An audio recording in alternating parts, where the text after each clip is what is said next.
Então, queridos, hoje nós vamos dar continuidade à série de mensagens que estamos ministrando, que tem como título Querem Destruir Nossas Famílias.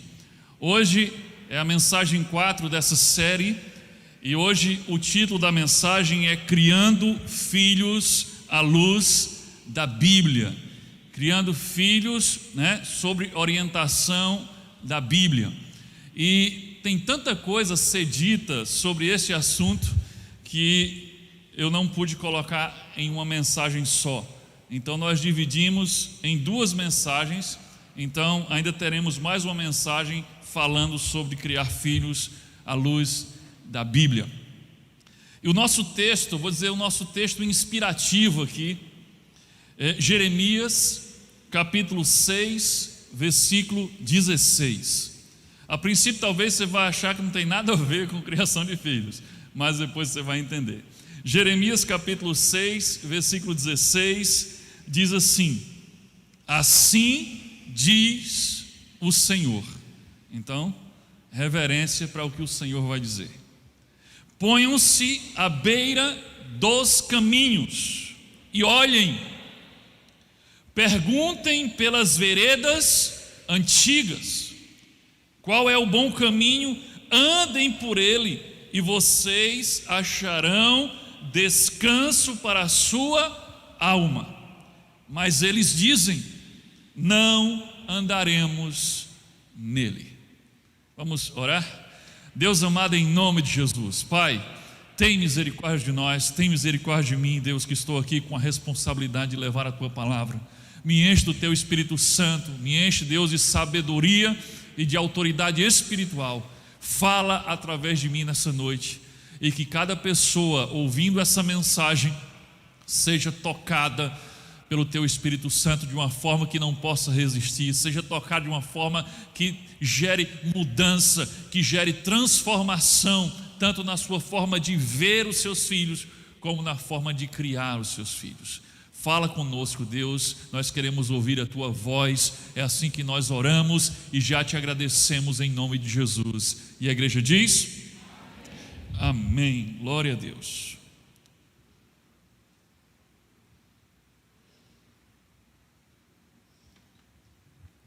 Então veja o que o Senhor, nosso Deus, nos fala aqui através do profeta Jeremias.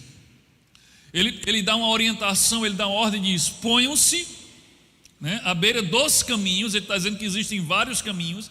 Ele não diz andem por vários caminhos, ele diz ponham-se diante desses caminhos. Para quê?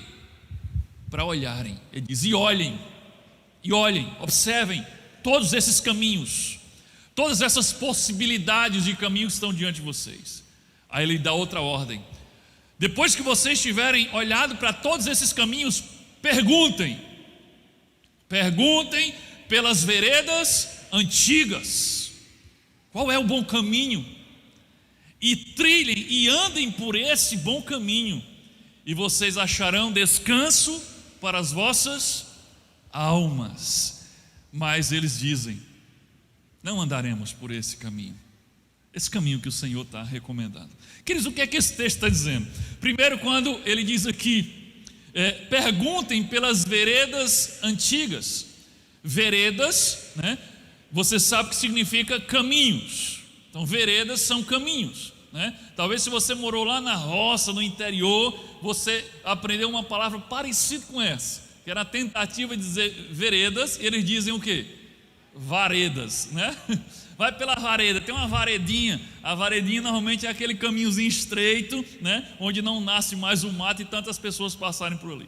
Mas a palavra correta são veredas. Veredas são caminhos. Mas Deus diz assim: perguntem pelas veredas antigas. Ou seja, perguntem pelos caminhos antigos. Mas o que significa esse caminho antigo? Será que isso significa um caminho velho, ultrapassado, obsoleto? Não, a palavra hebraica que está no Antigo Testamento, a palavra hebraica que foi usada aqui, traduzida por velho ou antiga, na verdade, é a palavra olã. E essa palavra, além de antigo, significa também eterno. Então, aqui o que Deus está dizendo é: ponham-se diante dos caminhos, olhem para todos eles, mas perguntem pelos caminhos eternos, pelas veredas antigas, e andem por esse caminho, e vocês encontrarão descanso para as suas almas. Queridos, desde o início de tudo, Deus estabeleceu caminhos, Deus estabeleceu veredas, que são os seus ensinamentos eternos, que nunca passam, ensinamentos para que nós sigamos, são caminhos para que nós venhamos a trilhar, como acabamos de ler aqui em Provérbios 22:6, né? Quando eu citei aqui na apresentação do bebê, ensina a criança no caminho. Então são desses caminhos, são ensinamentos. Então é claro que aqui não está falando de uma estrada literal, mas de ensinamentos de Deus, ensinamentos eternos de Deus para nos guiar. Esses caminhos, se eles forem trilhados por nós, eles vão trazer descanso. Sabe o que significa descanso? Tem a ver com paz, tem a ver com prazer, tem a ver com sossego, né? Principalmente tem a ver com deleite. Lembra lá no início de tudo, quando Deus criou todas as coisas, diz que no sétimo dia Deus descansou. Você acha que Deus estava cansado? O Deus Todo-Poderoso estava cansado de dizer haja isso, haja aquilo? Claro que Deus não estava cansado. Aquele descansar tem a ver com deleitar-se. Então é isso que vai acontecer quando você guiar a sua vida por esses caminhos eternos, por essas veredas antigas que Deus estabeleceu. Você vai encontrar deleite, você vai encontrar descanso, paz, sossego para a sua alma. Deus está dizendo: voltem a conduzir as suas vidas de acordo com os meus antigos e eternos ensinamentos. Pratique as minhas antigas e eternas leis que eu ensinei desde o princípio a vocês. É isso que Deus está dizendo aqui através do profeta Jeremias. Queridos, existem veredas antigas, caminhos eternos que Deus preparou para nós em todas as áreas da nossa vida. A Bíblia, ela tem os caminhos para serem trilhados em todas as áreas da vida. Qualquer área da sua vida, a Bíblia diz a maneira certa de viver. Existem as veredas antigas para a família, existem as veredas antigas para o matrimônio, que são os ensinamentos de Deus para o matrimônio, e existem as veredas antigas, os ensinamentos eternos de Deus para a criação de filhos. Ao longo da história, queridos, nós temos abandonado esse caminho antigo que Deus ensinou sobre criação de filhos, principalmente nas últimas gerações, principalmente nas últimas décadas. Temos a cada dia ignorado mais sobre esses caminhos, e Deus está dizendo: perguntem sobre esses caminhos. Mas em vez de perguntarmos, em vez de nos interessarmos por esses caminhos, nós estamos cada vez mais virando as costas e queremos trilhar outros caminhos. Estamos tentando reinventar a forma de criar filhos, com base em filosofias humanas, com base em filosofias ateístas, marxistas, humanistas e outros istas mais. Temos abandonado a forma bíblica de criar filhos para tentar criar filhos de uma forma que nós chamamos de moderna. Abandonamos os caminhos antigos, as veredas antigas de Deus para a criação de filhos, e queremos andar por veredas modernas. Abandonamos o jeito bíblico de criar filhos para criarmos filhos de um jeito novo, de um jeito atual e moderno. E o abandono dessas veredas antigas na criação dos filhos tem causado o quê? Estresse, problemas, desastres dentro das famílias. Se você anda pelas veredas antigas de Deus, isso traz descanso. Se você anda por outras veredas que não as de Deus, isso traz perturbação para dentro da sua família, para dentro da sua casa. Então vamos seguir o conselho de Deus, vamos perguntar por essas veredas antigas, vamos perguntar quais são essas veredas antigas para que nós possamos andar por elas. Então a pergunta é justamente essa, a pergunta-chave de hoje é: o que a Bíblia nos ensina sobre criação de filhos? Quais são essas veredas antigas de Deus? Quais são esses ensinamentos que Deus desde sempre colocou na sua palavra para que nós sigamos na hora de criar os nossos filhos?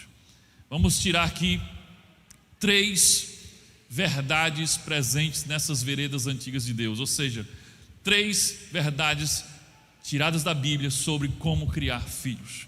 A primeira, coloca na tela, é a seguinte: a Bíblia nos ensina que os filhos pertencem ao Senhor e são dados aos pais como presentes e bênçãos.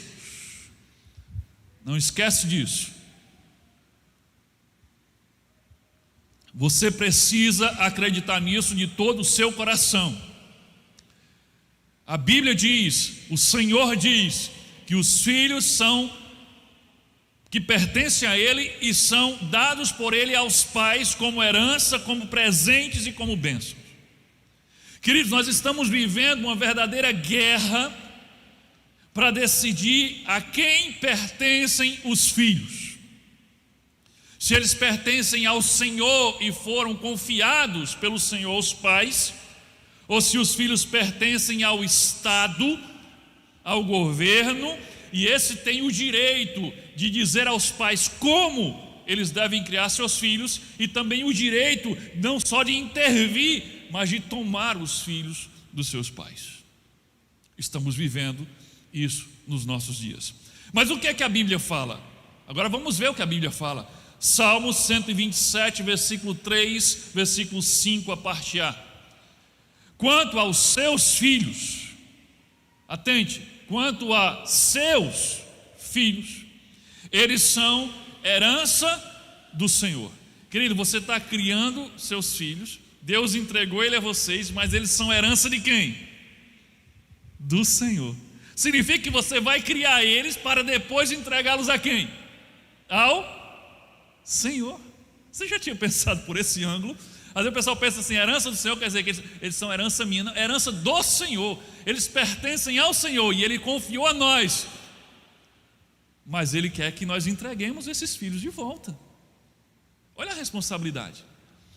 Então aqui diz, quanto a seus filhos, eles são herança do Senhor. O fruto do ventre é um presente de Deus. Feliz é o homem que tem a sua aljava cheio deles. Aqui no contexto ele está falando que os filhos também são flechas, né, para serem arremessadas, e a aljava é aquela bolsa para colocar essas flechas dentro. Por isso que ele usa essa ilustração aqui. Feliz o homem que tem a sua aljava cheia deles, cheia dos filhos. Ou seja, feliz é o homem que tem muitos filhos. No Salmo 128, versículo 3 e 4 diz assim: sua mulher será como uma videira frutífera em sua casa. Seus filhos serão como brotos de oliveira ao redor da mesa. Assim será abençoado o homem que teme ao Senhor. Deus está prometendo como bênção para aquele homem que teme ao Senhor, fazer da sua esposa fértil e lhe dar muitos filhos. Olha o que é que a Bíblia fala sobre filhos. Os filhos são o quê? Herança do Senhor, são presentes de Deus, são bênçãos do Senhor e alegria de todo homem de Deus. É isso que a Bíblia diz sobre filhos. Eles pertencem ao Senhor e foram confiados a nós, e nós temos o dever de devolvê-los ao Senhor. Como eu mostrei na mensagem 1 dessa série, o mundo lá fora não está satisfeito com essa ideia. O mundo lá fora não acredita nisso, ele discorda disso, que os filhos pertencem ao Senhor e foram entregues aos pais. Para o Estado, para o judiciário, em sua grande parte, eles discordam disso. E eu lembro que eu li para vocês e quero compartilhar de novo, a título de relembrar, uma decisão do STJ sobre pais que queriam o direito de ensinar os seus filhos, de alfabetizar seus filhos em casa, no homeschooling, no ensino domiciliar. Isso em 2002, e a sentença do STJ contrária a isso dizia o seguinte, coloca aí na tela: os filhos não são dos pais, como pensam os autores. Isso aqui é a decisão judicial, né? O argumento do juiz para dizer que os pais não têm o direito de alfabetizar seus filhos em casa. Os filhos não são dos pais, como pensam os autores que eram os pais. São pessoas com direitos e deveres, cujas responsabilidades se devem, cujas personalidades se devem forjar desde a adolescência em meio a iguais, no convívio social formador da cidadania. Essas palavras bonitas, sabe o que ele está dizendo? Ele está dizendo que os filhos não pertencem aos pais, e que o caráter dos filhos, a personalidade que ele fala aqui dos filhos, tem que ser forjada, formada, não junto aos pais, mas junto aos seus iguais. Junto aos seus iguais, no convívio social formador da cidadania. Onde é esse convívio social formador da cidadania com os iguais, com os outros meninos? A escola. Então ele está dizendo assim: esses filhos não pertencem a vocês, e quem vai formar o caráter e a personalidade deles não são vocês, mas é a escola, no convívio com os iguais. Não são vocês, pais. Aí ele diz: aos pais cabem sim direitos? Não. As obrigações de manter e educar os filhos. Aí você diz: tá vendo? Ele concorda que os pais educam, mas olha o que ele diz: aos pais, certo? Aos pais cabem sim as obrigações de manter e educar os filhos consoante, ou seja, de acordo com a Constituição e as leis do país, asseguradas o direito do menor à escola. Ele está dizendo: os pais têm a obrigação de manter os filhos, custear os filhos e educá-los, mas de acordo com o que o Estado e as suas leis dizem. O que essa sentença judicial está revelando é o que o judiciário em grande parte pensa: nós pais só temos o direito de educar os nossos filhos se for uma educação conforme o que as leis do país dizem, e não de acordo com o que você crê, nem de acordo com o que a palavra de Deus diz. Você atentou para essa expressão? Educar os filhos conforme a consonância das leis do país. Então veja, na visão mundana, nessa visão diabólica, marxista, de parte do judiciário brasileiro, os filhos não pertencem aos pais, eles pertencem na verdade ao Estado. O Estado é que tem o direito de educar e formar o caráter dos filhos nas escolas, nas creches, com os seus currículos cheios de valores antibíblicos, anticristãos, cheios de ideologia de gênero, de promiscuidade e muitas outras coisas ruins. Aos pais cabem apenas as obrigações. Mas quando eu falo que nós estamos em guerra, numa guerra para ver a quem pertencem os filhos, não significa que essa é uma guerra equilibrada. Não, não é. Sabe por que não é? Porque a maioria dos pais da nossa geração, eles estão do lado errado. A maioria dos pais tem simplesmente entregado seus filhos de mão beijada ao mundo, ao Estado, ao diabo. Qual tem sido, queridos, a estratégia usada por Satanás para conseguir esse feito? Para não só fazer com que os pais não lutem pelos seus filhos, mas fazer com que os pais entreguem voluntariamente, alegremente seus filhos. Abram mão dos seus filhos e os entregue para a destruição. Sabe qual é a estratégia que o diabo tem usado? É implantar na nossa geração a cultura de desvalorização dos filhos. Essa estratégia. Se você acreditar que os seus filhos não valem nada, se você acreditar que os seus filhos são um problema, se você acreditar que os seus filhos só são atrapalho e obstáculos, vocês não vão lutar por eles, vocês não vão guerrear por eles, vocês vão entregá-los livremente, alegremente, voluntariamente nas mãos do diabo. O diabo está destruindo, simplesmente destruindo na nossa geração o que Deus construiu há séculos, nos seus caminhos eternos, nas suas veredas antigas. Se você lê a Bíblia, você vai ver claramente que na Bíblia, Deus, através dos tempos, Deus, através das suas leis, através dos seus princípios, Deus criou uma verdadeira cultura de valorização dos filhos nos tempos bíblicos. Se você ler a Bíblia com atenção, você vai ver que Deus, através das suas leis, Ele criou uma verdadeira cultura de valorização dos filhos. Se você ler o Antigo Testamento, você vai ver que a maior bênção de um casal eram os filhos. Que um homem que morresse sem filhos, sem gerar um filho, era um homem sem história, um homem sem descendência, um homem sem honra. Os homens tinham o maior medo de morrerem sem ter gerado um filho, porque o filho era uma honra, era uma bênção, era a continuidade da sua semente nas próximas gerações. Um homem que tinha muitos filhos era considerado próspero e abençoado por Deus, como nós vimos aqui. Uma mulher que tinha muitos filhos era considerada uma mulher abençoada, favorecida por Deus. Uma mulher estéril no tempo bíblico era alguém não favorecida por Deus, era alguém que era tido como não abençoada, ou até alguém como tido como amaldiçoada. Aí você diz, que injustiça com as mulheres que não tinham filhos. Mas entenda, essa cultura de supervalorização dos filhos foi uma forma que Deus criou para proteger as crianças. Para proteger as crianças.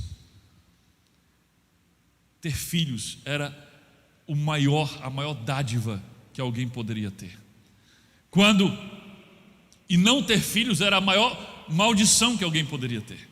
Quando Mical, a esposa do rei Davi, zombou de Davi e o desprezou, quando ele vem entrando em Jerusalém, à frente da arca da aliança do Senhor, e ele vem dançando e saltando de alegria na presença de Deus, e aí ele coloca a arca lá no lugar dela em Jerusalém, e aí ele vem para chegar em casa para abençoar a sua família, abençoar a sua esposa. Certamente a bênção era o quê? Tu terás muitos filhos, teu ventre será fértil. E quando ele chega para abençoar a sua esposa, ela o critica, ela o despreza. E olha o que Deus faz com Mical. 2 Samuel capítulo 6, versículo 20, versículo 22 ou 23. Voltando Davi para casa para abençoar sua família. Ele via cheio de Deus, ele ia abençoar sua família. Mical, filha de Saul, que é a esposa de Davi, saiu ao seu encontro e lhe disse, ela está falando com deboche aqui, como o rei de Israel se destacou hoje, hein?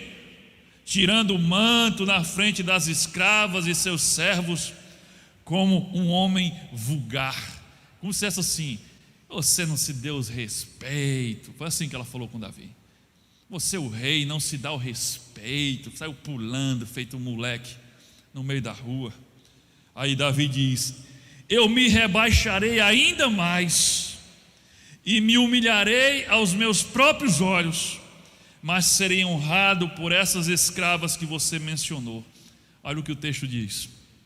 E até o dia de sua morte, Mical, filha de Saul, jamais teve um filho.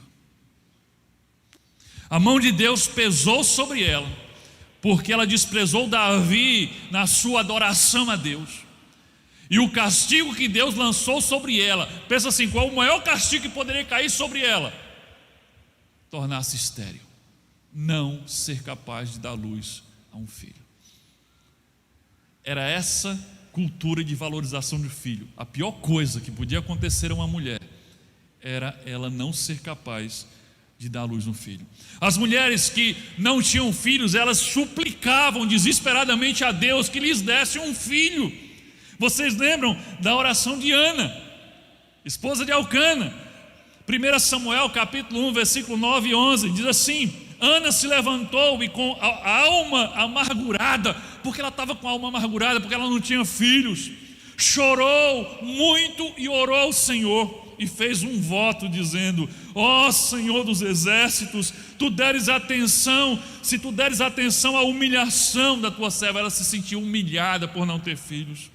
Te lembrares de mim e não te esqueceres da tua serva, mas lhe deres um filho, então eu o dedicarei ao Senhor por todos os dias de sua vida, e o seu cabelo e a sua barba nunca serão cortados. Aqui era uma forma, seria um costume dos nazireus, os filhos que eram consagrados a Deus, então não podia cortar o cabelo nem a barba. Ela está dizendo: se o Senhor me der um filho, eu vou dar de volta para o Senhor. Se o Senhor me der o privilégio de ser mãe, de dar luz, de conceber um filho, eu vou consagrá-lo ao Senhor. E foi aí que nasceu quem? O profeta Samuel. Nós vemos o caso de Raquel, uma das duas esposas de Jacó, e ela não conseguia ter filhos, e ela estava desesperada. E olha o que diz aí em Gênesis 30, versículo 1: quando Raquel viu que não dava filhos a Jacó, teve inveja de sua irmã, porque Lia dava muitos filhos. Por isso disse a Jacó: dai-me filhos ou eu morrerei. Olha o tamanho do desespero da mulher porque não dava filhos. Ela chega para o marido dela e diz: ou você me dá filhos ou eu vou morrer. E Jacó, se você ler o texto, ele fica até bravo com ela, diz: por acaso eu sou Deus, mulher? É Deus que não está te dando. Mas depois Deus dá o filho a ela, José, conhecido como José do Egito. Queridos, nos tempos bíblicos, as crianças eram desejadas ardentemente, elas eram aguardadas ansiosamente, elas eram festejadas por suas mães, por seus pais e por toda a comunidade de Israel. No meio do povo de Israel não havia problema com aborto, mulheres querendo abortar seus filhos. Praticamente não existia abandono de crianças. Uma criança que fosse abusada por um pai, esse pai era executado, pena de morte para ele. Tamanho era o valor de uma criança entre o povo de Israel. Mas hoje, o que nós vemos hoje? O diabo destruiu isso. Hoje nós vemos uma verdadeira cultura de desvalorização dos filhos. Esse post que eu vou colocar agora, já compartilhei em alguma das outras mensagens, não lembro qual foi, mas da feminista Beth Friedan, no livro A Mística Feminina, ela diz: ser mãe é não se desenvolver como ser humano, é como uma espécie de suicídio. É isso que as mulheres em grande parte pensam hoje. Ser mãe é ser uma fracassada. Ser mãe é eu não me realizar como ser humano. Ser mãe é como cometer uma espécie de suicídio para a mulher. Olha que diferença. E tem um movimento internacional, conheci esses dias uma irmã que me mandou alguns links, Shield Free, ou crianças, livre de crianças. Movimento que tem em várias partes do mundo, e tem alguns, se você procurar na internet você vai encontrar isso. E alguns dos posts, coloca aí alguns dos posts deles. Só peguei só alguns meses, mas tem coisas bizarras lá. Mas é um grupo de mulheres, né, que elas têm uma verdadeira aversão a serem mães. E alguns posts dizem assim: porque o melhor presente do Dia dos Pais é não ser pai. Para mim, escolher não ter filhos é sobretudo uma questão de saúde mental. E algumas hashtags: não nasci para ser mãe, hashtag sem filhos e feliz, hashtag vida plena sem filhos. Nesses grupos, nessas redes sociais, eles comumente chamam as crianças de catarrentos. E há uma verdadeira aversão à ideia de ser mãe. O diabo fez isso nos nossos dias. E esses filhos indesejados, né, que são sinônimo de quê? De despesa, são sinônimos de perturbação, são sinônimos de problemas, eles deixam de ser o quê? Desejados. Eles passam a ser evitados a qualquer custo. A primeira coisa que alguém que quer casar já começa a se preparar é comprar o seu estoque de pílulas anticoncepcionais, métodos para evitar filhos, porque ninguém quer ter filhos. Nos tempos bíblicos, querido, naquela cultura criada por Deus, naquelas veredas antigas, uma mulher, ela só se realizava como mulher quando ela era mãe. Ser mãe era a realização completa de uma mulher. Ser mãe. Hoje a realização das mulheres está num diploma de faculdade ou numa carreira, num título de uma carreira profissional. Onde nós fomos parar? Deus diz: pergunte pelos caminhos antigos, pergunte pelas veredas antigas e ande por eles, porque vai trazer descanso. Mas o que é que esses caminhos modernos têm trazido? Perturbação. Hoje, se uma mulher descobrir que está grávida antes de conseguir um diploma universitário, ela entra em desespero, ela entra em pânico, ela chora amargamente. É como alguém que recebe um diagnóstico de câncer. É uma mulher receber um diagnóstico que está grávida antes de conseguir o seu diploma universitário. E esses filhos indesejados, intrusos, obstáculos para a realização das mulheres, são facilmente entregues aos cuidados de terceiros, para serem educados por outras pessoas. Pode ser por uma babá que às vezes você nem conhece direito, ou às vezes conhece, mas sabe que ela não tem os mesmos valores que você, mesmo frequentando uma igreja. Ou então você vai entregar para uma creche, ainda um bebezinho bem novinho, você entrega para uma creche, ou bota logo numa escola logo cedo, porque você está doido para se livrar logo, porque essa criança vai atrapalhar a sua vida. Ou então você entrega ele para ser entretido e educado por um celular na internet, por um computador, por uma televisão. Afinal de contas, as mães precisam cuidar das coisas que realmente importam: a sua faculdade, os seus diplomas, a sua carreira profissional. Queridos, o diabo está roubando da família o direito dado por Deus para governar e educar os seus filhos. Isso não tem sido difícil, não. Isso tem sido fácil para ele. Pois os pais estão loucos para entregar os seus filhos problemáticos para qualquer um que queira ficar com eles. O diabo não está tendo que lutar com a maioria dos pais por isso. Os pais estão entregando voluntariamente, alegremente. Quem é que quer ficar com os meus filhos? Aqui no Colégio Batista a gente tem muitos exemplos de pais que procuram o Colégio Batista, porque é uma escola cristã. Eles procuram o Colégio Batista desesperados, porque os filhos já não têm mais jeito para eles, e eles procuram o Colégio Batista para que o colégio ajeite os filhos deles. Eles foram completamente irresponsáveis na educação dos seus filhos, perderam toda a autoridade e controle, e aí eles querem jogar para que o colégio dê um jeito nos seus filhos, porque eles já não sabem mais o que fazer. E o que eu digo para esses pais é: não tragam seus filhos estragados por vocês mesmos para que nós consertemos. Nós não somos uma oficina de filhos quebrados pelos pais. Não. A escola cristã, ela é uma parceira dos pais. Ela está aqui para apoiar, para auxiliar, para ajudar os pais na formação do caráter cristão dos seus filhos, enquanto ensina para eles a ler, escrever e etc. Mas não foi para a escola que Deus entregou os filhos, foi para os pais. Pertence aos pais a missão de educar os seus filhos. para roubar da família o direito dado por Deus para governar sobre seus filhos e educá-los. O diabo, através do Estado, tem criado leis. Só que essas leis são colocadas como coisas bonitas, como coisas bem intencionadas. As leis que serão usadas para tirarem os nossos filhos de nós, para tirarem de nós o direito dado por Deus de educá-los, são chamadas, sabe de quê? Leis dos direitos das crianças.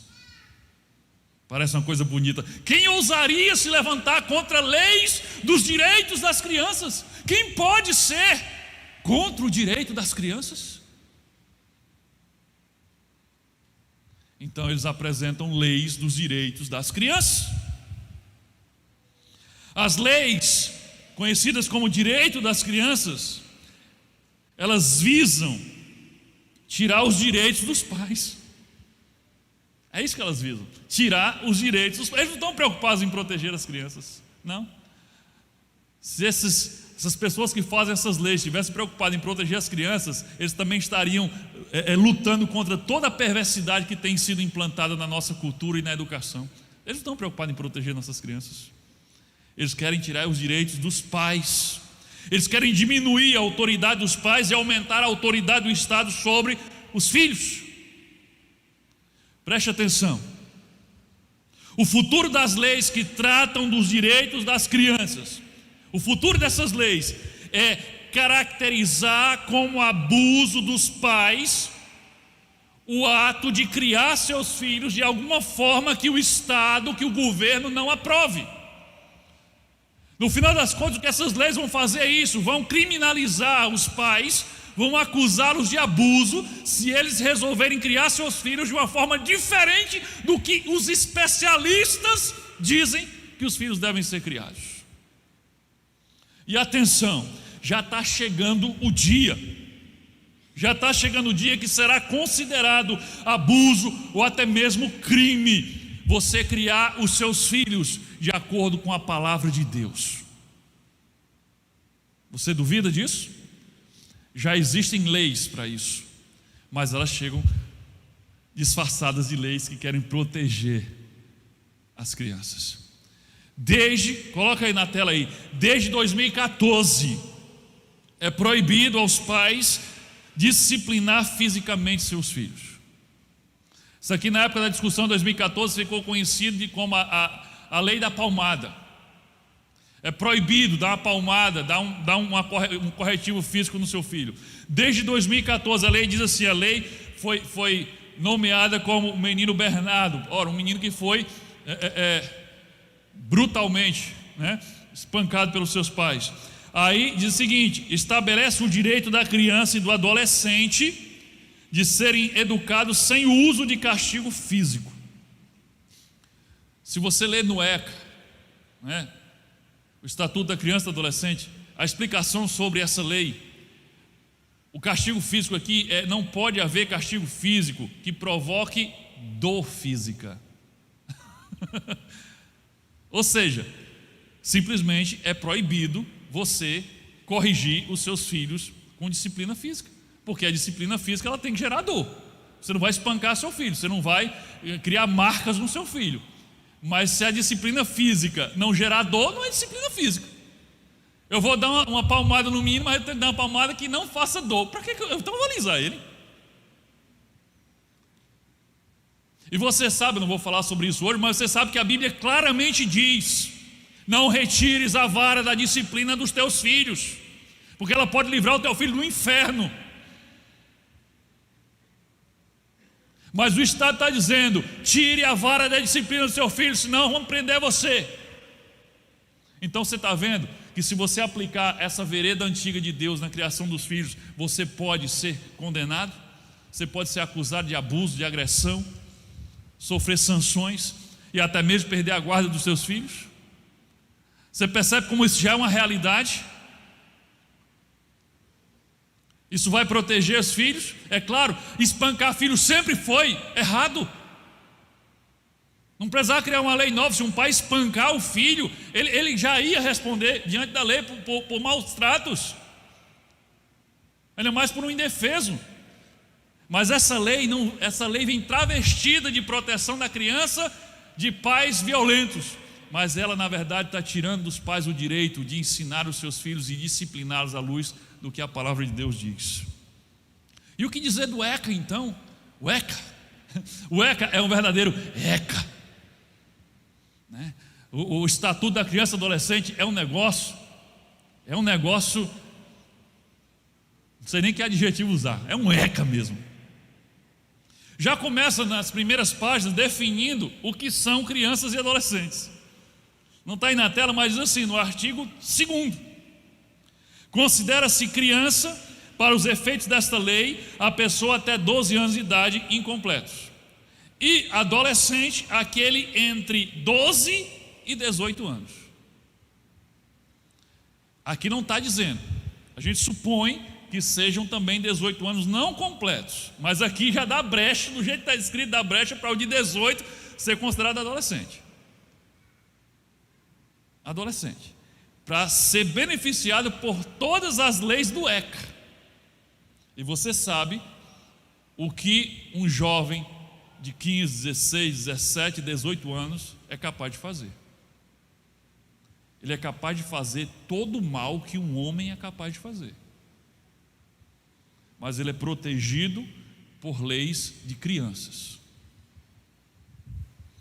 No ECA, por exemplo, diz que uma criança ou adolescente não pode ser constrangida, não pode ser colocada em situação vexatória e não pode ter impedido o seu direito de ir e vir. Uma criança, ela não pode ser constrangida, ela não pode ser colocada em situação considerada vexatória e nem pode ser impedido o direito de ir e vir. Você está pensando que eles estão pensando numa criança sendo, maltratada, sendo humilhada lá fora? Não. Aqui não diz que é pelos de fora, não. Aqui é qualquer pessoa que colocar uma criança numa situação constrangedora, ou numa situação considerada vexatória, ou impedir o direito dela de ir e vir, já está contra a lei. Vamos aplicar isso na prática? O seu filho desrespeita você na frente de um monte de gente. Você está num evento, num lugar, e você diz para ele: meu filho, por favor, sente aí. Aí o seu filho diz um desaforo a você e desrespeita você na frente de todo mundo. Ou seja, ele pode colocar você em situação vexatória. Aí você, como ele desrespeitou você na frente de todo mundo, você vai e vai dar um corretivo nele. Você vai sentar aqui e vai ficar quieto e calado agora. Pronto, você humilhou aquele menino, porque você fez isso na presença dos outros. Você colocou ele em situação vexatória. Se alguém denunciar você, você já pode responder algum tipo de processo. Isso é ou não é roubar dos pais o direito de educar? Proibir as crianças do direito de ir e vir, você não pode fazer isso.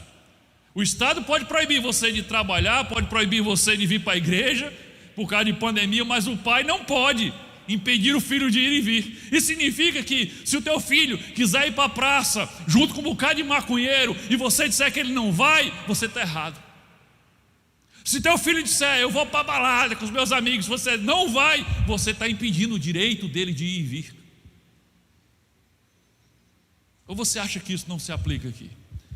Essas leis que são colocadas como direito das crianças têm o objetivo de diminuir a autoridade dos pais. A autoridade dos pais. Nesse contexto, qualquer tentativa dos pais de governar sobre seus filhos, que é o que devem fazer, de discipliná-los, os seus filhos, de corrigir os seus filhos, de proibir seus filhos de ir a lugares que ele considera impróprios ou danosos para os seus filhos, pode ser visto como um ato de abuso e justificar medidas cautelares ou intervenção do Estado na sua família. É isso que está acontecendo debaixo do nosso nariz e nós nem estamos dando conta. Mas não para por aí. Olha essa pérola recente, coloca aí. Entidade LGBT, saiu na mídia essa semana agora. Entidade LGBT pede que termos pai e mãe deixem de constar nos formulários. A associação alega que esses termos estariam causando desconforto em casais homossexuais. Tirar todo o formulário, começa por aí, ele tirar dos formulários o nome pai e mãe. Não pode mais usar o nome pai e mãe. Essa é a ideia, essa é a proposta. E você duvida que isso passe no nosso judiciário? Querem retirar dos pais todos os direitos sobre seus filhos: o direito de educar, o direito de governar, o direito de disciplinar, o direito de corrigir e até o direito de ser chamado pai e mãe. Já vimos aqui, já não existe mais Dia dos Pais e Dia das Mães em muitas escolas no Brasil. Nós já vimos aqui que existe uma filosofia diabólica que quer abolir o papel de pai e mãe. Gente, isso não é o acaso. Estamos numa batalha espiritual pela família. Querem destruir as nossas famílias, querem reduzir a função dos pais a apenas serem aqueles que têm a obrigação de sustentar os seus filhos, pagar suas contas. E sabe o que é pior? É que os pais da nossa geração acreditaram nessa mentira, aceitaram essa mentira, de que a missão deles é apenas criar seus filhos, é apenas sustentar seus filhos, é apenas pagar as contas dos seus filhos. Quem educa é a escola, quem educa é a creche, quem educa é o Estado, quem educa é a sociedade, mas não eles. Queridos, nós precisamos reagir a esse verdadeiro assalto. Estão assaltando nossas famílias e roubando os nossos filhos. Os filhos pertencem ao Senhor e foram dados por Ele de presente como bênção aos pais. Deuteronômio capítulo 11, versículo 18 ao 20. Gravem essas minhas palavras no coração e na mente, amarrem-nas como símbolos das mãos e pendurem-nas na testa. Ensinem-nas aos seus filhos, conversando a respeito delas quando estiverem sentados em casa e quando estiverem andando pelo caminho, quando se deitarem e quando se levantarem. Escrevam-na nos batentes das portas de suas casas e nos seus portões. Por que eu frisei essas palavras? Atente, aqui diz assim: ensine a quem? A seus filhos. Ensine as leis do Senhor a quem? A seus filhos. Aqui não diz ensine as leis do Senhor aos seus alunos, não, aos seus filhos. Deus está falando para os pais e não para os professores, não para os pedagogos, não para os cuidadores de creche. Ele não está falando para as babás, ele está falando para os pais. Ele diz: conversando a respeito dessas leis de Deus quando estiverem sentados em casa. Coloque essas leis escritas nos batentes, nos portais da sua casa. Não é na escola, na creche, na rua, na praça, é na casa, na sua casa. Se você quer criar filhos à luz da Bíblia, pare de terceirizar a missão de educar os seus filhos. Assuma a responsabilidade, que também é um privilégio seu, de educar os seus filhos no caminho do Senhor. Segunda verdade da Bíblia sobre criação de filhos: a Bíblia ensina que os pais são responsáveis pelo comportamento dos filhos. Isso aqui é difícil, né? A Bíblia ensina que os pais são responsáveis pelo comportamento dos seus filhos. É mentira dizer que os pais não são responsáveis pelo comportamento dos seus filhos. É mentira dizer que os pais não têm nenhum controle sobre que tipo de pessoas os seus filhos vão ser quando crescer. É mentira do diabo. Mas é uma mentira que a maioria dos pais gosta de acreditar nela. Gosta de acreditar, mas é mentira. Nós crentes simplesmente temos aceitado como normal o fato dos nossos filhos crescerem e não se tornarem crentes no Senhor como nós. Estamos aceitando isso como normal, como natural. Não é natural, não é normal que um servo do Deus Altíssimo, temente a Deus, crie um filho e esse filho não conheça Deus também. Não é normal. Nós crentes, começamos a considerar como comportamento normal e até esperado que os nossos filhos escolham ouvir músicas pervertidas ao invés de ouvir músicas cristãs. Consideramos normal e até esperado que os nossos filhos prefiram ir a baladas do que ir à igreja. Consideramos normal e até esperado que os nossos filhos escolham viver vidas sexuais ativas na juventude, ao invés de escolher pureza sexual e se guardar para o casamento. Isso não é normal. Não aceite isso como normal. Isso não é normal. Se essas são as escolhas dos seus filhos, tem algo muito, muito errado com a forma como você o criou. Tem algo muito errado com a forma como você tem criado seus filhos, se essas são as escolhas dos seus filhos. As desculpas dos pais que resolveram criar os seus filhos por outros caminhos que não os caminhos do Senhor. Isso é coisa de criança, isso passa. O menino virando tudo, o menino não obedece, o menino não escuta, o menino não respeita. Isso é coisa de criança. Não, isso não é coisa de criança não. Isso é só uma fase, depois isso passa. Passa não. Isso é uma rebeldia natural dos adolescentes. Mentira. Mentira. Isso é mais uma mentira para mascarar o fracasso de pais que estão criando seus filhos do jeito moderno. Pais que dizem: nós não podemos, pastor, não pode ser tão radical. A gente não pode criar filhos como a Bíblia ensina, porque os tempos são outros. Os filhos de hoje são diferentes dos filhos de antigamente. Mentira, mentira.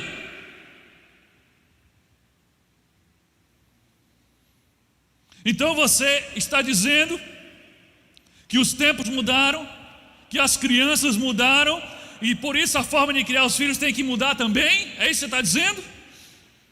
Mas deixa eu perguntar uma coisa. Então, mas o objetivo na criação dos filhos continua o mesmo, não é? Criar filhos decentes, tementes a Deus, honestos e educados. Ok? Ele continua sendo esse o objetivo. Você só vai mudar o jeito de fazer, não é? Por um jeito moderno, mas você ainda quer chegar no mesmo lugar, não quer? Ok. Então, eu digo a você: me mostre os teus resultados. E mostre os teus resultados na criação dos teus filhos com os teus métodos modernos, diferentes do que a Bíblia ensina. E mostre.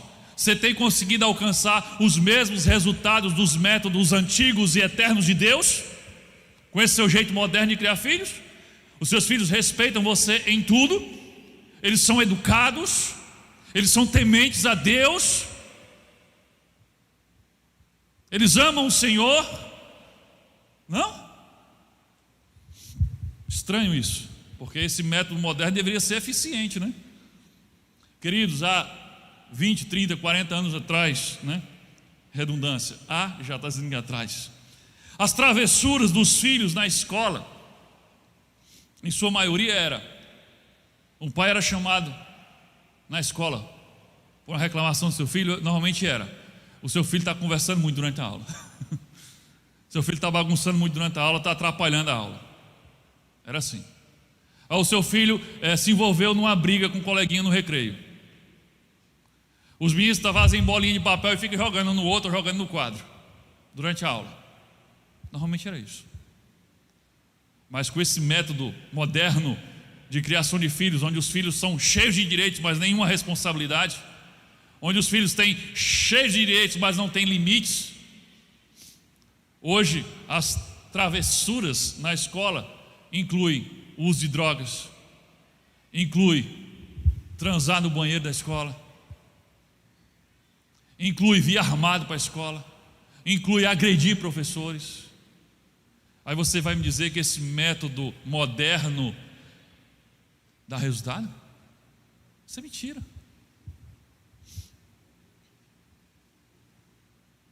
O que mudou não foram os filhos, não foi o tempo que mudou, quem mudou foram os pais.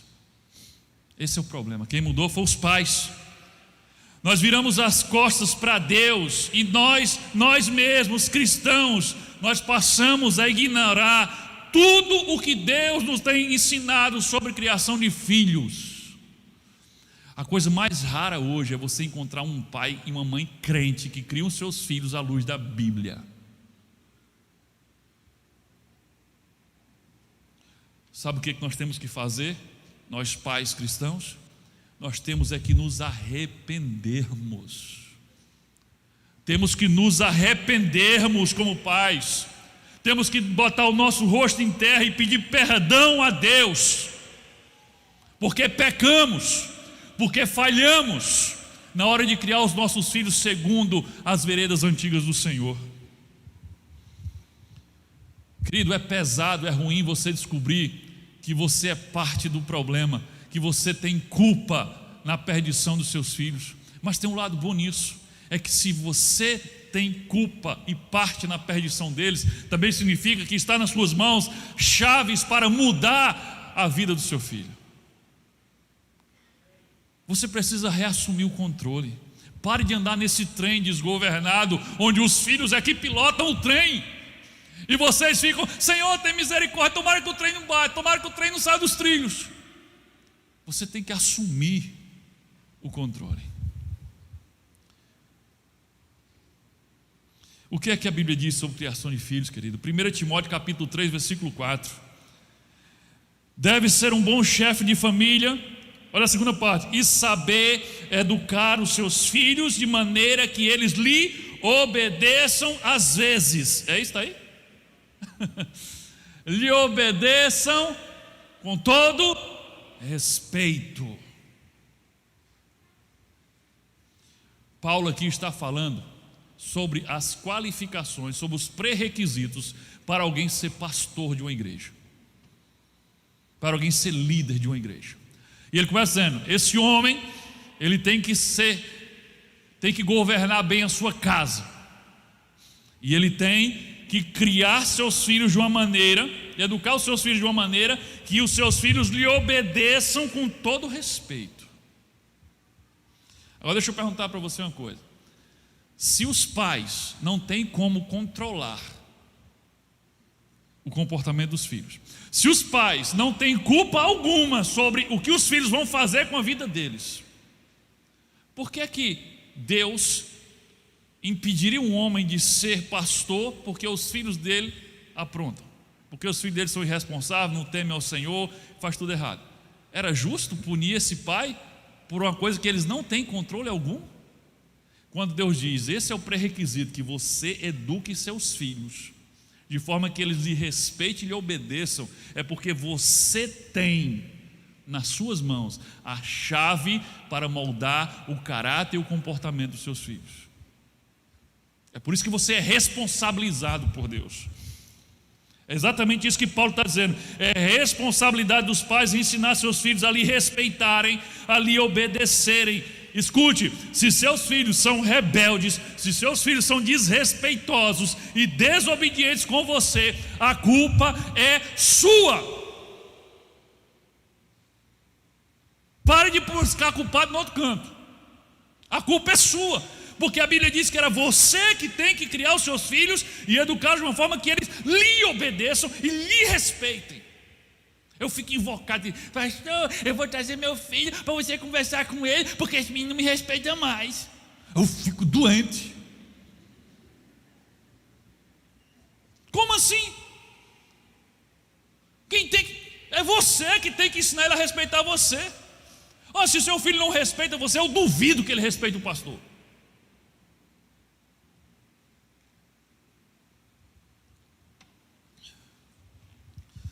Os pais da nossa geração, queridos, simplesmente desistiram de educar seus filhos. Desistiram de educar seus filhos. Por isso as crianças tornaram-se uma perturbação onde quer que elas vão. Não os pais lá fora não, os pais aqui mesmo. Gente, sábado vamos ter a festa dos frutos. Aí já chega um pai e diz assim, a mãe diz assim: vai ter salinha para as crianças? Se não tiver, eu não vou não. Por quê? Porque se vier com a criança para cá, passa vergonha. Passa vergonha. Porque é incapaz de dizer assim: senta aqui, meu filho. E o menino ficar sentado. O bichinho vai ficar traumatizado. Vai nada. Eu lembro, minha mãe deve estar por aí, para não deixar mentir. Mas eu lembro, eu fui para a igreja, uma igrejinha pequena, lá em Patu. Morei um tempo lá em Patu. A minha mãe me levou para a igreja, e eu sentado lá no banco da igreja, aquele banco de madeira, e o pastor lá pregando, eu do lado dela, calado, em silêncio. Aí eu peguei a Bíblia e comecei a passar assim as folhas, olhando as folhas da Bíblia. Esse é o sonho de todo pai, não é não? Você trazer o seu filho para a igreja, ele ficar do seu lado, sentadinho, caladinho, né? Não é o sonho? Só passando as páginas da Bíblia, coisinha fofa, né? Aí a mãe olhou para mim e falou assim, ó, sabe aqueles beliscão redemoinho? Olhe para o pastor, que ele está falando, é falta de respeito, ele está falando e você olhando aí para a Bíblia. Aí eu fiquei tão traumatizado que eu estou aqui hoje, ó. Está vendo?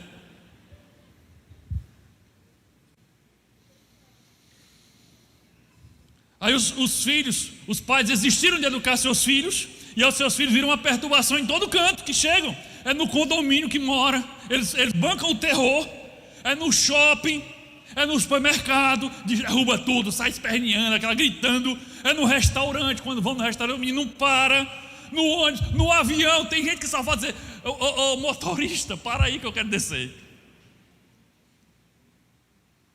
Nas igrejas, no PGM, viram PGM de cabeça para baixo.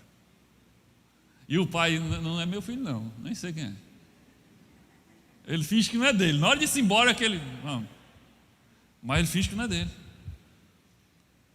Essas crianças, queridos, o que eu vou dizer aqui é forte, mas é para impactar. Essas crianças foram transformadas em espécie de pequenos demônios, que todo mundo tem medo.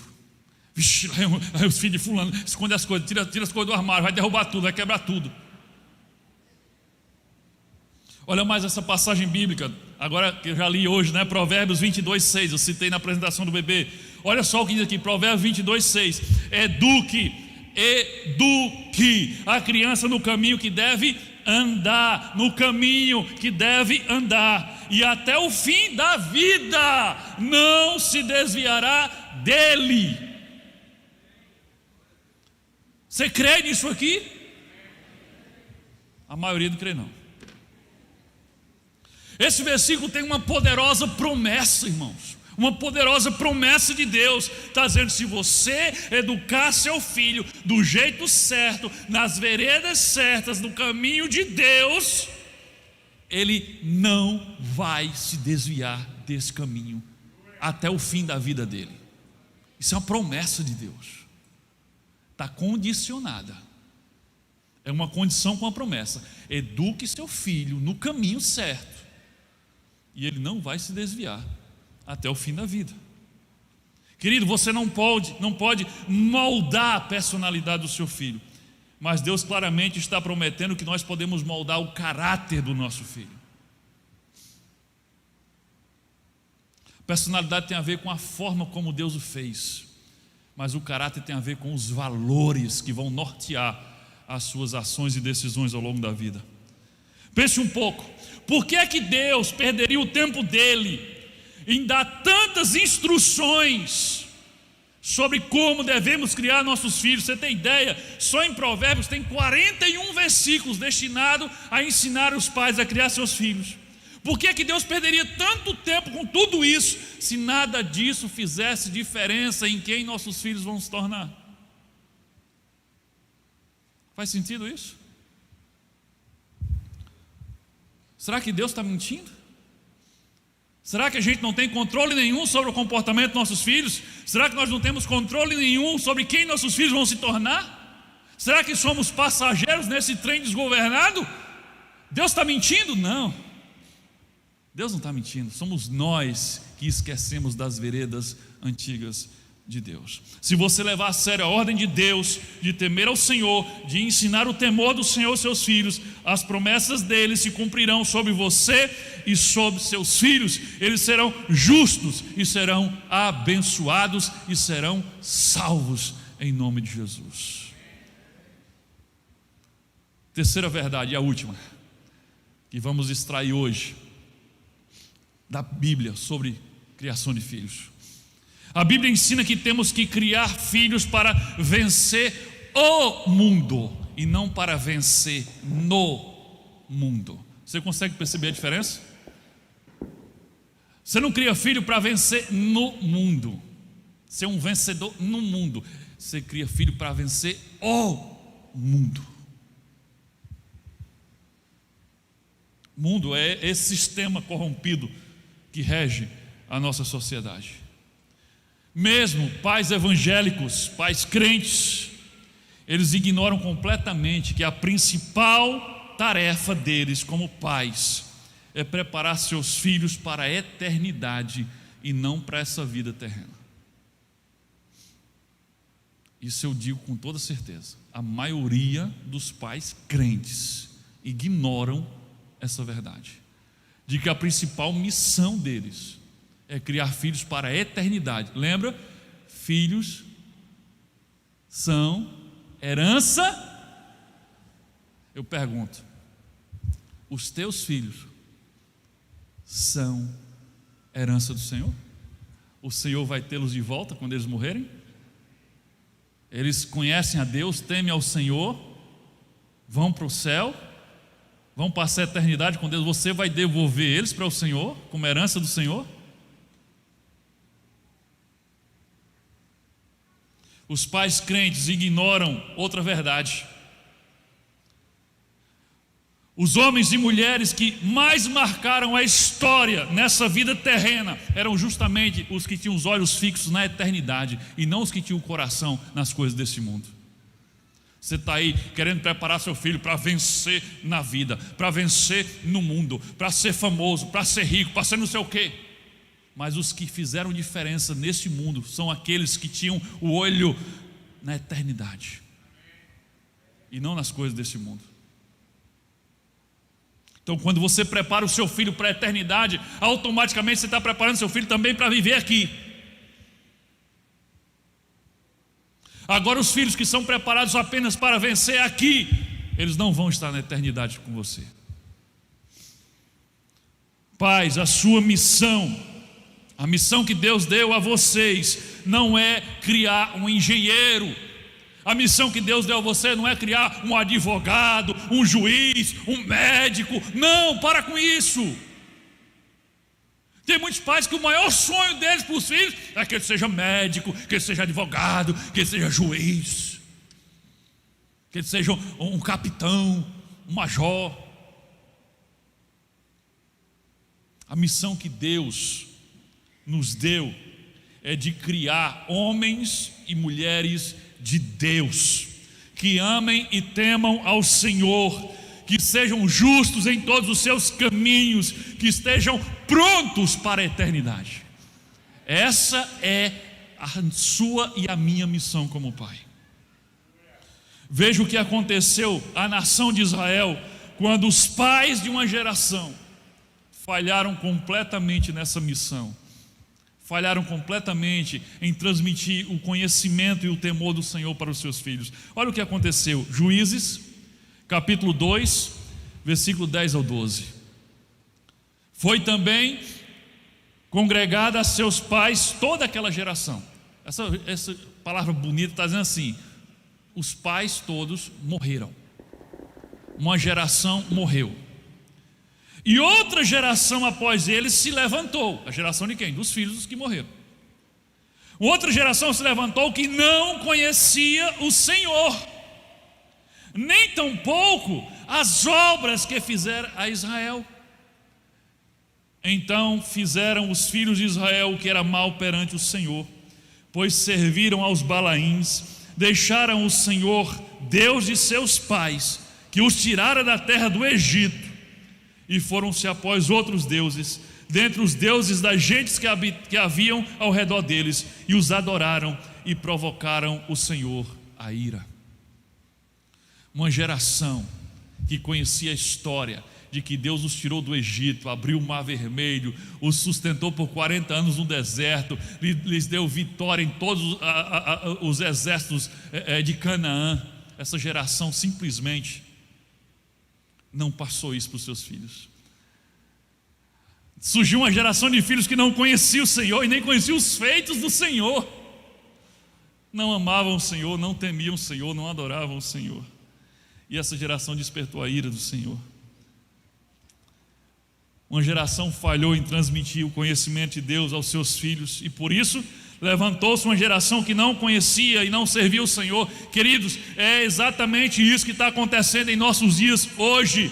Nós temos uma geração de pais crentes formando uma geração de filhos perdidos.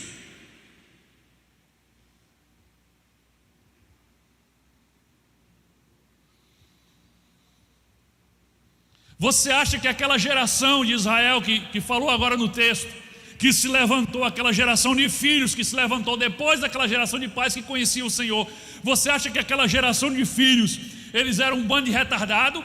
Você acha que eles não eram inteligentes? Você acha que eles não eram talentosos para as artes? Você acha que eles não eram talentosos para a engenharia, para a medicina, para tudo mais? Claro que eram. Eles foram preparados para essa vida aqui, foram preparados para essa vida. Mas eu pergunto, Deus se alegrou com aquela geração? Aquela geração despertou a ira do Senhor. Por quê? Porque tornou-se uma geração idólatra, que não temia o Senhor, que adorava falsos deuses, perdida completamente.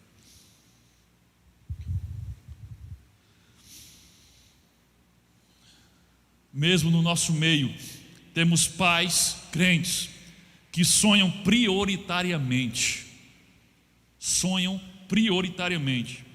se preocupam prioritariamente e investem prioritariamente na carreira profissional dos seus filhos, mas não se preocupam nem investem na formação espiritual dos mesmos. Eu pergunto, de que adianta, meu amado? De que adianta você ter um filho médico?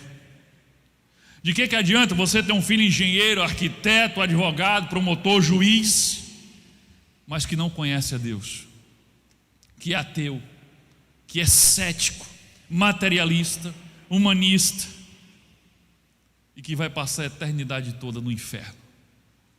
Você se satisfaz com isso? Está bom para você assim? Para muitos está, para muitos pais está. Meu filho não é convertido não, ele não gosta de vir para a igreja não, mas é um menino bom, estudioso, passou para medicina, foi. O homem fez a prova da OAB, passou de primeira. Está satisfeito.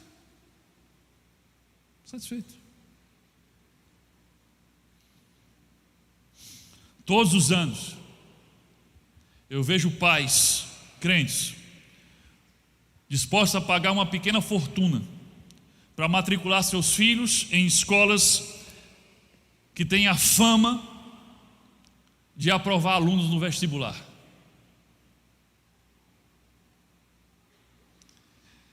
Esses pais, a única coisa que eles estão preocupados é se lá nessa escola tem algum professor que é top em química, top em física, top em matemática e português, para preparar o meu filho para passar no vestibular. Eles não estão nem aí se esses professores top em química, física, matemática e português são ateus, são anticristãos, são antifamília, são abortistas, são militantes da causa LGBT, da ideologia de gênero. Estão nem aí se os filhos deles vão passar a maior parte do tempo sendo ministrados por esses professores. O que importa mesmo é preparar meus filhos para a faculdade. É isso que importa. Preparar meus filhos para a faculdade, mesmo que isso implique em prepará-los também para o inferno. Essa é a verdade.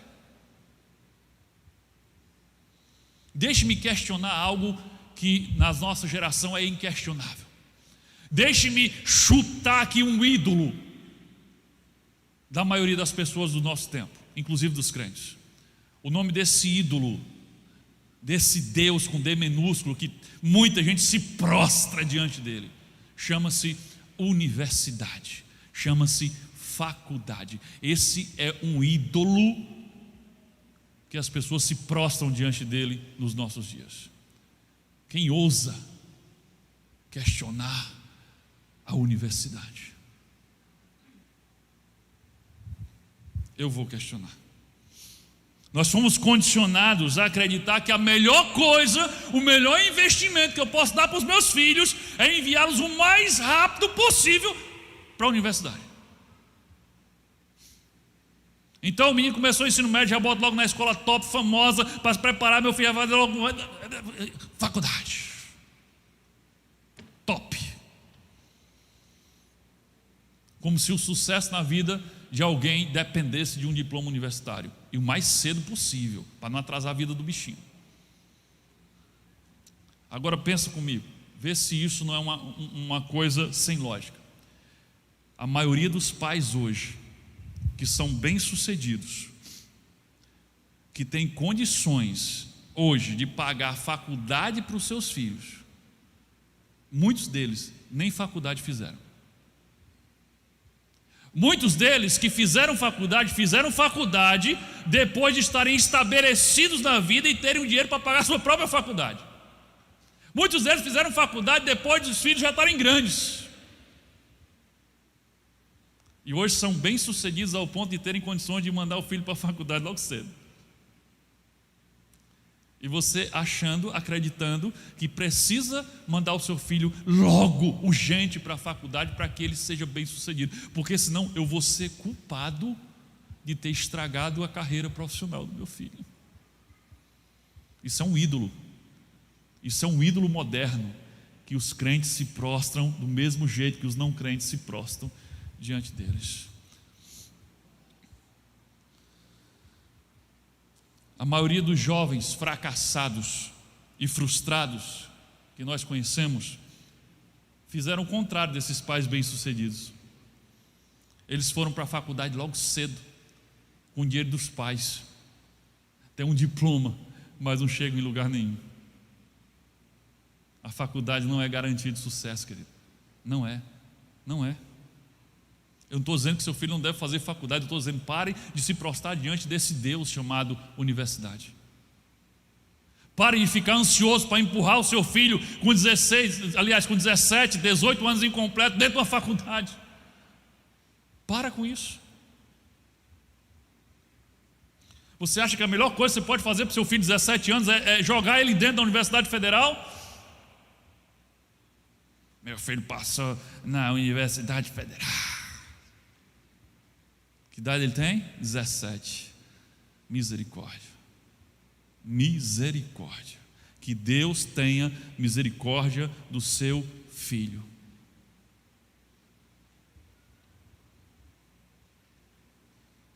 Será que seu filho de 17 anos ou 18, recém-completados, você preparou ele intencionalmente, bem, moralmente e espiritualmente, para ele enfrentar um ambiente pervertido e anticristão de uma faculdade? Você se garante? A fé da maioria dos nossos filhos não sobreviveria a um semestre dentro da Universidade Federal. Mas o que é que importa? Besteira. O importante mesmo é que eles tenham um diploma o mais rápido possível, não é verdade? É isso que importa. É isso que interessa. É nisso que a gente está focado.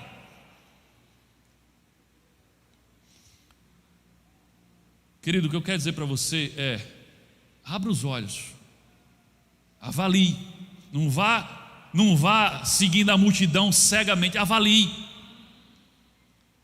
Avalie na possibilidade de que a melhor coisa para o seu filho não seja empurrá-lo na universidade com 17 ou 18 anos. Avalie o seu filho, avalie a situação. Prepare seu filho intencionalmente para que ele possa sobreviver nesses ambientes. E saiba que um diploma universitário não é garantia de sucesso. Ensine seu filho a empreender, estimule ele a ser um empreendedor. Talvez ele tenha muito mais sucesso e depois ele vai fazer a faculdade dele. Mas não tenha pressa, tenha calma. Cada caso é um caso. Eu só estou querendo abrir os teus olhos e questionar algo que parece inquestionável. Avalie. Tem muitos pais aí que são obcecados pelo IFRN. O meu filho terminar o 9º ano, tem que fazer a prova para passar no IF. Eu não tenho filho meu para jogar dentro do IF. Eu não tenho. Não tenho. Se você tem, Deus tem misericórdia do seu filho. Eu não tenho. Você pensa que o IF de hoje era a Etfern do seu tempo? Está muito enganado. Está muito enganado. Prepare seu filho para depois você jogar ele para os lobos, porque se ele não estiver preparado, os lobos vão devorar ele. Você está preparando seu filho para jogar para os lobos. Ele tem que estar preparado para lutar contra os lobos. Você preparou mesmo? Se garante? Então manda. Então começa a pensar nisso a partir de agora. Outro grande erro dos pais crentes de hoje é entregar o destino eterno dos seus filhos muito cedo na mão deles. Se eles não querem ir para a igreja, não posso obrigá-los. Ele não quer ler a Bíblia, eu não posso obrigá-los. Por quê? Porque eles vão crescer com aversão à igreja.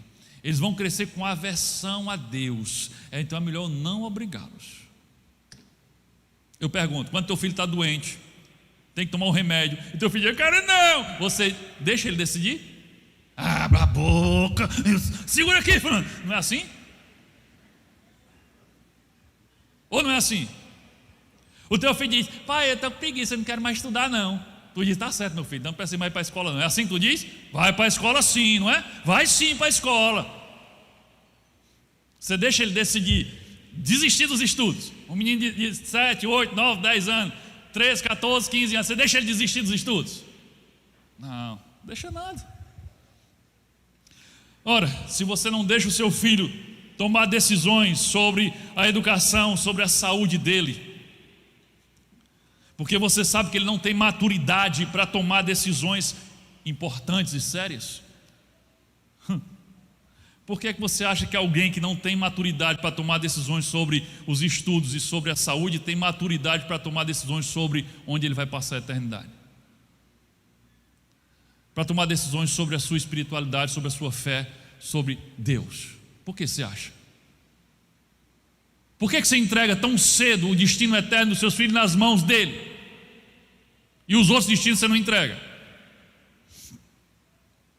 Deixa eu desfazer um mito aqui, deixa eu quebrar um mito aqui, uma mentira. Os pais dizem, se eu proibir o menino, aliás, se eu obrigar o menino para a igreja, ele vai crescer traumatizado, não vai mais querer saber de igreja. Praticamente todos os pais que eu conheço, salvo algumas exceções que estão errados, eles obrigam os seus filhos a ir para a escola. Não é essa, menino? Vai sim, vai estudar, não é assim? Gente, é muito difícil você ter um filho que pelo menos não teve uma fase que ele não queria de jeito nenhum ir para a escola, e você obrigou, não foi? Como pai que ama e sabe o que é melhor para ele, você obrigou. Nós fomos obrigados a ir para a escola. Agora eu pergunto, essa geração de filhos que foram obrigados a ir para a escola, cresceu com aversão a estudo? Hein? A geração que cresceu sendo obrigada a ir para a escola, quando cresceu diz, Deus me livre de estudar, foi? Não. Pelo contrário, eles cresceram obcecados por estudo e por diploma. As faculdades estão cheias. Está vendo como é um mito? Quer dizer que então, se obrigar ele a ir para a escola, ele vai crescer sem gostar de escola? Você nunca pensou nisso, né? Você só obrigou, não foi? Por quê? Porque era importante. E por que para a igreja o efeito é contrário? Eduque a criança no caminho do Senhor. Não é dizer, o menino diz, hoje eu não quero ir para a igreja não, pai. Tá certo, meu filho. Quando você quiser ir, você diz a papai. Tenha vergonha. Vamos para a igreja hoje. Interessa. Traga. Você está entregando o destino eterno dos seus filhos muito cedo na mão deles. Isso é um erro. A salvação, querido, a Bíblia diz que a salvação é algo que passa de geração para geração. Isaías 51:8: pois a traça os comerá como a uma roupa, e o verme os devorará como a lã, mas a minha retidão durará para sempre, a minha salvação de geração a geração. A salvação, ela passa de geração, ela deve passar de geração para geração, de pai para filho. Atente para isso. Conhecimento de Deus não é passado de forma genética, não. Nossos filhos não nascerão conhecendo a Deus só porque nós conhecemos, não. Ninguém se torna discípulo de Jesus por nascimento, não. Nos tornamos discípulos de Jesus por decisão. Mas para que haja decisão precisa haver conhecimento de Deus. E para haver conhecimento de Deus, os pais têm que passar esse conhecimento. Deuteronômio capítulo 6, versículos 6 e 7: que todas essas palavras que lhe ordeno estejam em seu coração. Está falando para os pais. Ensine-as com persistência a seus filhos. Converse sobre elas quando estiver sentado em casa, quando estiver andando pelo caminho, e quando se deitar e quando se levantar. Persistência para passar conhecimento de Deus. Agora atente para um detalhe. O texto logo no início diz assim: que todas essas palavras, as minhas palavras, Deus está dizendo que eu tenho ensinado, estejam em seu coração. Está falando para os pais, estejam em seu coração. Se você não viver o que ensina, os seus filhos rejeitarão os seus ensinamentos. Talvez esse seja um dos maiores problemas dessa geração de pais. Você não pode formar um discípulo de Jesus no seu filho se você mesmo não for um discípulo de Jesus. Você não transmite aos seus filhos o que você quer, você transmite principalmente o que você é. Se você não anotou nada hoje, anote isso. Você não transmite aos seus filhos o que você quer, mas principalmente você transmite aos seus filhos o que você é. Que Deus tenha piedade e misericórdia de nós, pais, e de nossos filhos. Amém? Que Deus nos abençoe em nome de Jesus.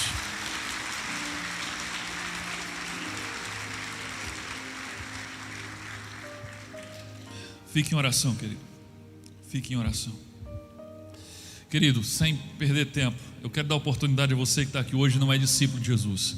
Se você quer entregar sua vida a Jesus, se tornar discípulo dele, se você quer que ele entre na sua vida e seja o seu Senhor, para que através de você ele entre na sua casa, para que através de você ele alcance os seus filhos, então você precisa reconhecer que você é um pecador, você precisa pedir perdão pelos seus pecados e abrir a porta da sua vida para que ele entre e governe sobre você. Em Apocalipse 3:20, Jesus diz: eis que estou à porta e bato. Se você ouvir a minha voz e abrir a porta, eu entro e sento à mesa com você. Sentar à mesa significa eu vou participar da sua vida, do seu dia a dia, da sua intimidade. Agora esse Jesus que está batendo a sua porta, ele é o Rei dos reis e o Senhor dos senhores. Ele vai entrar para ser o teu Senhor, para reinar sobre você. Se você está disposto a receber Jesus como Senhor da sua vida, para que ele reine sobre você e para que ele possa reinar sobre seus filhos, então você precisa abrir essa porta agora. Como é que se abre essa porta para Jesus? Através de uma oração, em que você faz tudo isso que eu te falei, reconhece que é pecador, pede perdão pelos seus pecados e deixa ele entrar e governar sobre você. Você quer isso para a sua vida? Você quer fazer essa oração agora? Quer se tornar discípulo de Jesus? Essa oração não vai tornar você membro da Igreja Batista, vai tornar você discípulo de Jesus Cristo. Você quer isso para a sua vida? Tanto você que está aqui como você que está em casa. Se você quer entregar a sua vida a Jesus e recebê-lo como seu Senhor, então feche seus olhos e ore comigo. Repita essa oração de todo o seu coração. Pode ser só em pensamento, mas tem que ser de todo o teu coração. Diga assim: Senhor Deus, em nome do Senhor Jesus Cristo, eu reconheço que sou pecador. Eu reconheço que eu preciso do teu perdão, da tua graça e da tua misericórdia. Perdoa os meus pecados, me purifica, me lava com o sangue do teu Filho Jesus de toda injustiça que eu tenha praticado. Agora diga assim: Senhor Jesus Cristo, hoje eu ouvi a tua voz, eu senti o Senhor bater aqui na porta da minha vida, e eu decido abrir essa porta agora para o Senhor. Entra na minha vida, faz morada em mim, reine sobre mim, seja o meu Senhor e o meu Salvador. Diga assim: Senhor Deus, por causa do que o teu Filho Jesus fez na cruz do Calvário, e em nome dele, é que eu me apresento agora diante do Senhor, na condição de filho, e por isso eu te agradeço, porque o Senhor me reconciliou contigo. Em nome de Jesus, amém, e louvado seja o Senhor.